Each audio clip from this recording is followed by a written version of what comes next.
students, welcome back. Today we shall be starting off with the studying of earthworm. So basically when we talk about the earthworm belongs to the phylum Annelida.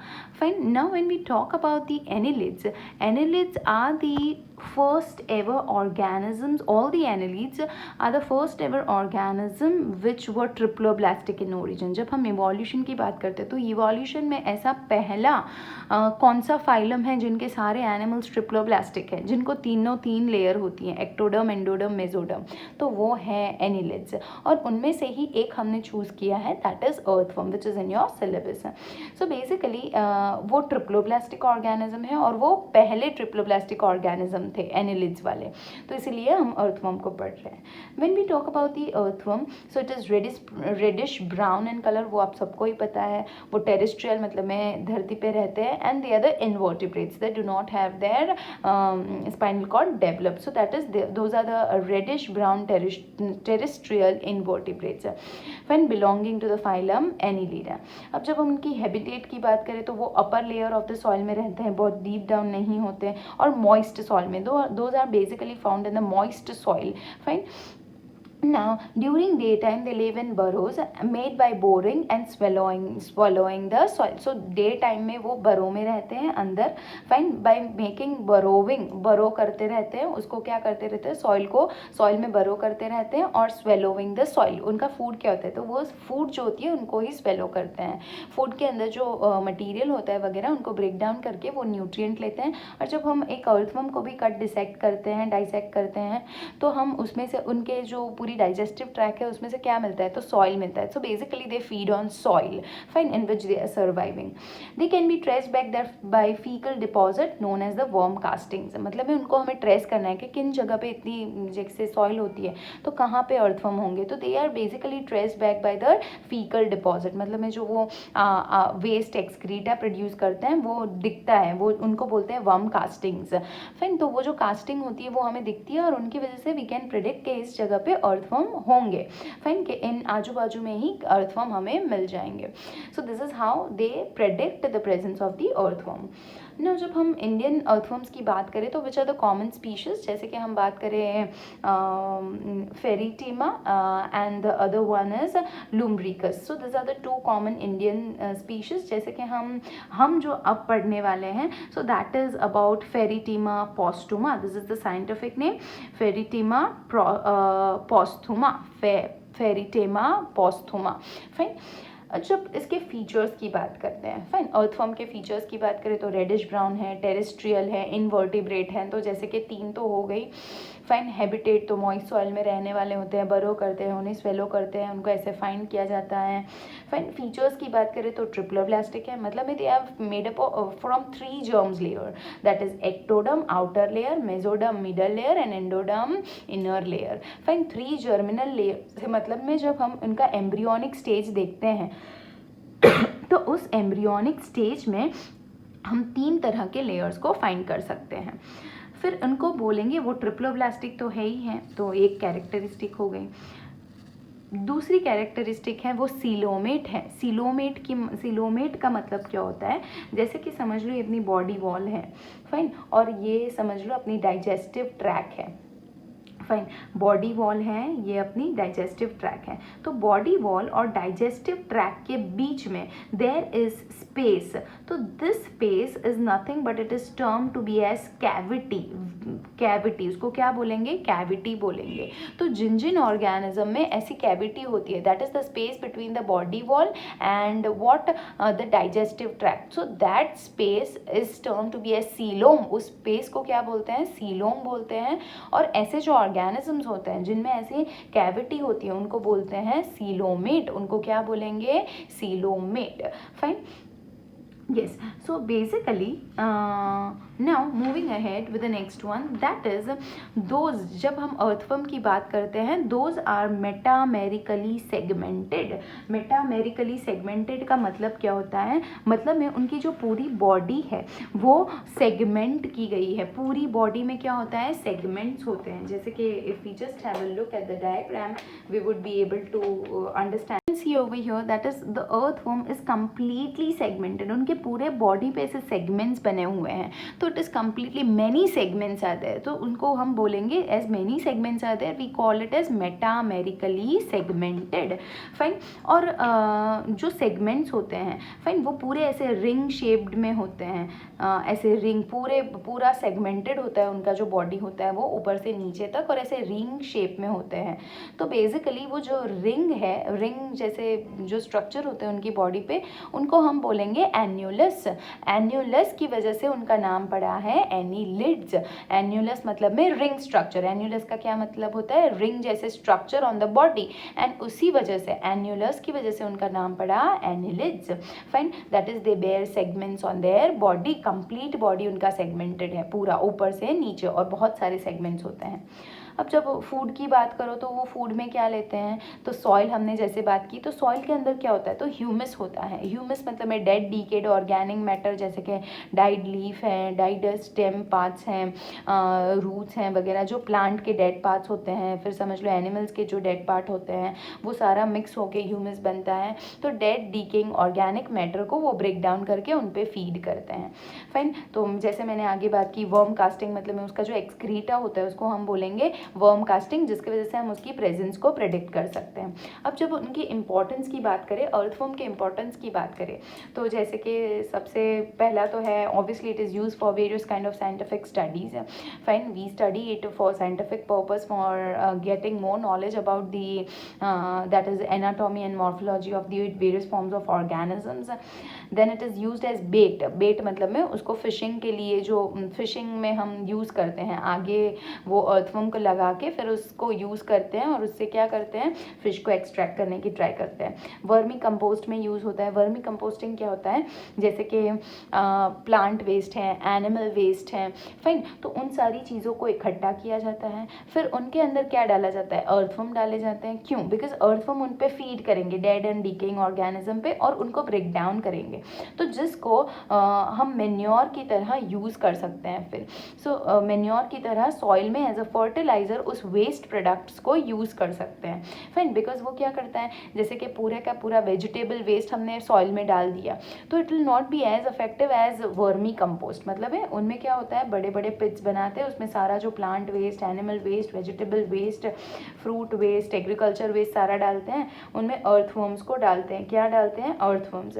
तो earthworms क्या करते हैं, इन पे feed करते हैं, इनको break down करते हैं. फिर जो मटीरियल रहता है along with the earthworms are been fed to the soil, उसको सॉइल में एज अ मैन्योर यूज़ किया जाता है.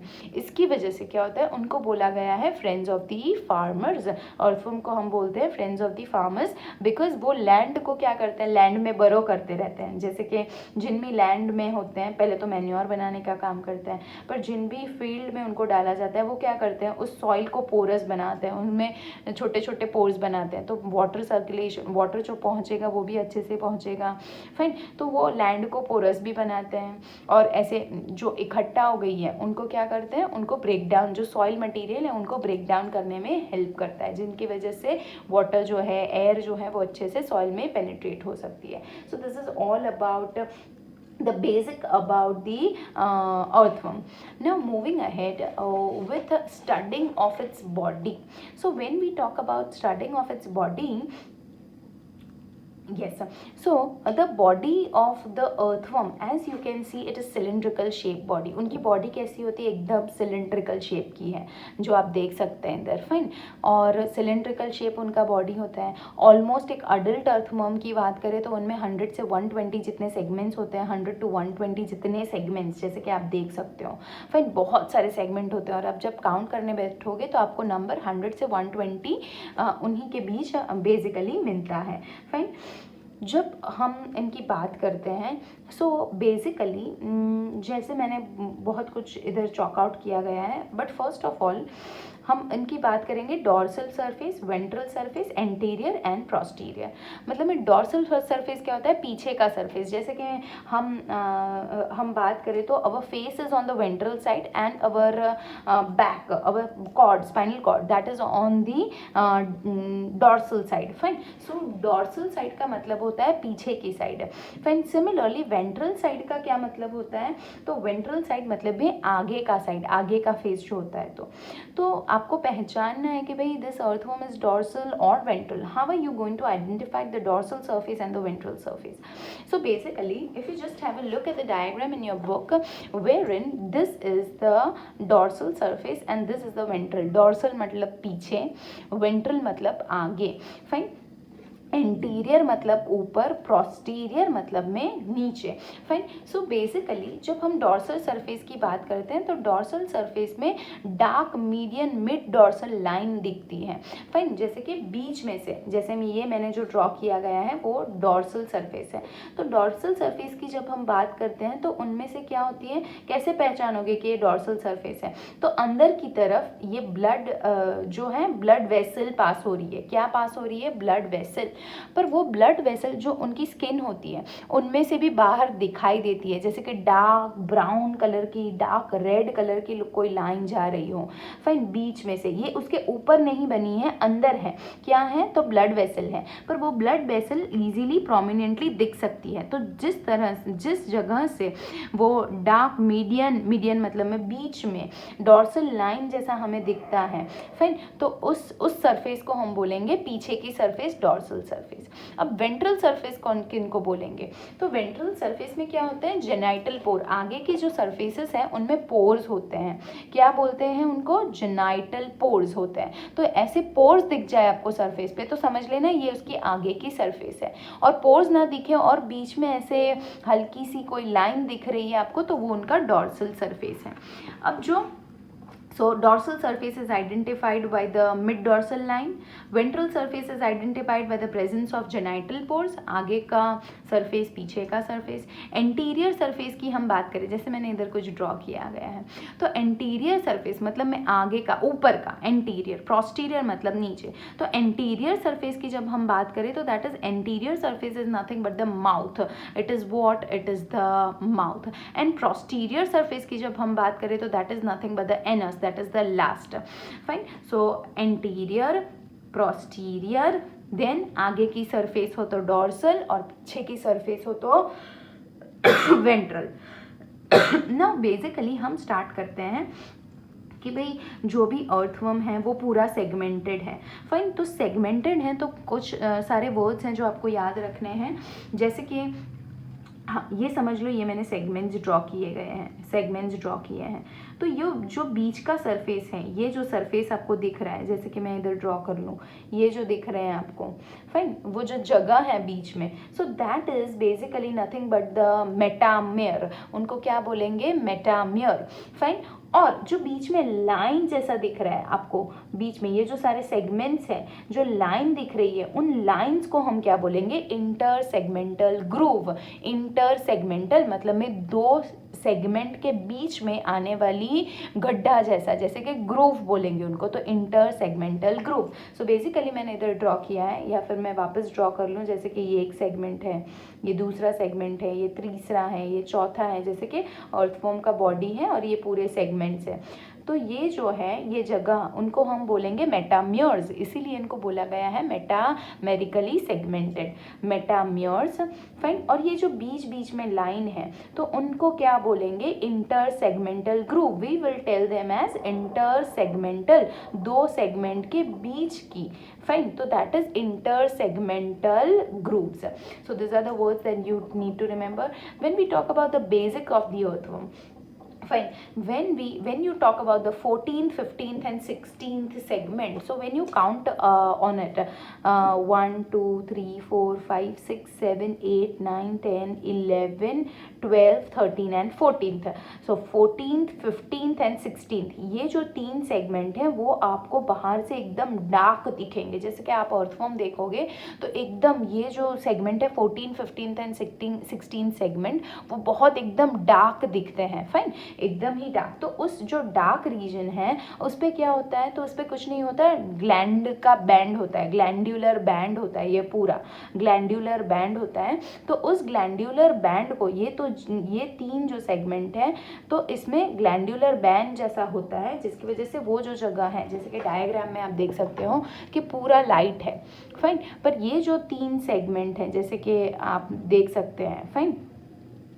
So this segment which appears to be dark, so those are nothing but the glandular bands, and that structure, that portion is termed to be as a clitellum. उनको हम क्या बोलेंगे? Clitellum. Fine, उसको बोलेंगे clitellum. तो इतना जो reason है उनको बोलेंगे clitellum. 14th, 15th and 16th segment. अब क्लाइटेलियम की ऊपर की जगह हो गई और क्लाइटेलियम के नीचे का पोर्शन हो गया. तो क्लाइटेलियम के ऊपर की जो जगह है उनको हम बोलेंगे प्री क्लाइटेरियल रीजन. क्या बोलेंगे? Pre clitellar region. फाइन. ऐसे ही so basically pre clitellar region, जो क्लाइटेलियम का ऊपर का है उनको बोलेंगे प्री क्लाइटेरियल रीजन, और जो क्लाइटेलियम का नीचे का पोर्शन है उसको बोलेंगे पोस्ट क्लाइटेरियल रीजन. फाइन. तो बेसिकली एक अर्थवर्म 3 पार्ट में डिवाइडेड है, जैसे कि प्री क्लाइटेरियल, फिर क्लाइटेलियम और पोस्ट क्लाइटेलियम. फाइन. और जो बीच बीच में जो सेगमेंट में वो जो जगह है उनको बोलेंगे मेटामेयर्स, एंड जो लाइन बनती है, जो सारी जो सेगमेंट की लाइन है उनको बोलते हैं इंटर सेगमेंटल ग्रूव्स. क्या बोलेंगे? Intersegmental grooves. Dorsal surface कैसे पहचानोगे? तो उसके ऊपर मिड डॉर्सल लाइन जैसा दिखेगा. वेंट्रल सरफेस कैसे पहचानोगे? तो उनके ऊपर जेनेटल पोर्स दिखेंगे जैसे पोर्स जैसा.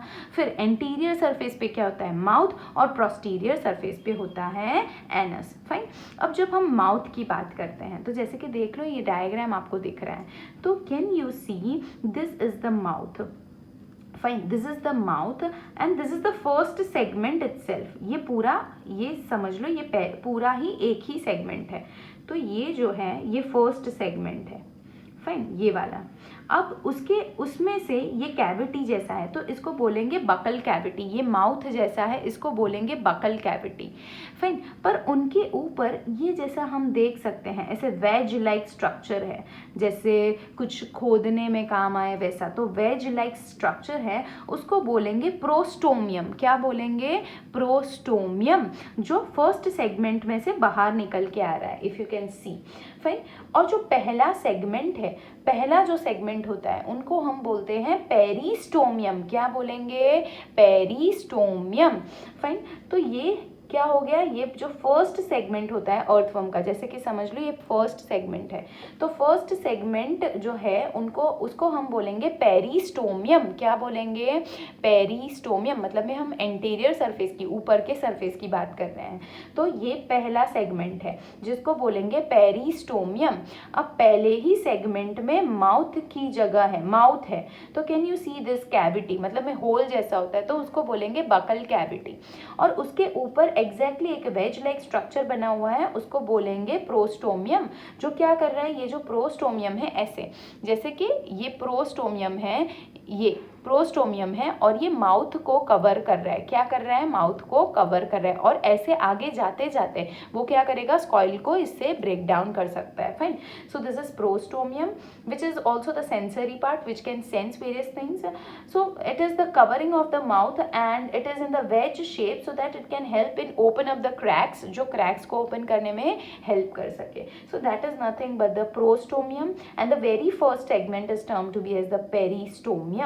नाउ जब हम हर सेगमेंट की बात करते हैं, जितने भी सेगमेंट हैं, जैसे कि मैं बना लूँ इधर बहुत सारे सेगमेंट. हाँ, if you just talk about the segments. Fine. तो हर सेगमेंट के बीच में ऐसी आपको कोई सर्कुलर लाइन जैसा दिख रहा है. फाइन. तो वो जो सर्कुलर मिड में जो लाइन होती है, जो हमारे डायग्राम्स में, हमारे टेक्स्ट बुक के डायग्राम्स में स्पेसिफाई नहीं किए गई है, और else it would have created that is confusion. But basically ये जो छोटा सा डायग्राम है उसमें बताया गया है जैसे कि ये पूरा एक सेगमेंट है और सेगमेंट के अंदर बीच में ये लाइन जैसे डॉटेड लाइन जैसे दिखाया गया है, तो वो हर सेगमेंट में होती है, पहले से लास्ट सेगमेंट तक. तो उनको बोलते हैं रिंग ऑफ सीटे. क्या बोलेंगे? रिंग ऑफ सीटे. फाइन. ये क्या है? तो रिंग ऑफ सीटे है. अब सीटे क्या है, कौन सी रिंग है, क्या है, तो that is what we will be studying in the coming class. But hopefully till now you have studied about the basic structure. Dorsal surface कैसे पहचानोगे, वेंट्रल सरफेस कैसे पहचानोगे, एंटीरियर में माउथ होता है उनका कैसा स्ट्रक्चर है, प्रोस्टीरियर में एनस होता है. Fine. So in the coming class we shall understand the differentiation of the various segment. Segment कि भाई 14, 15, 16 में जैसे क्लाइटेलियम है तो 5th, 6th, 7th, 8th में क्या है। फाइन, हर सेगमेंट में कौन कौन सी चीज़ें हैं वो हम नेक्स्ट क्लास में पढ़ेंगे। Till then complete your notes and study this hard. Thank you.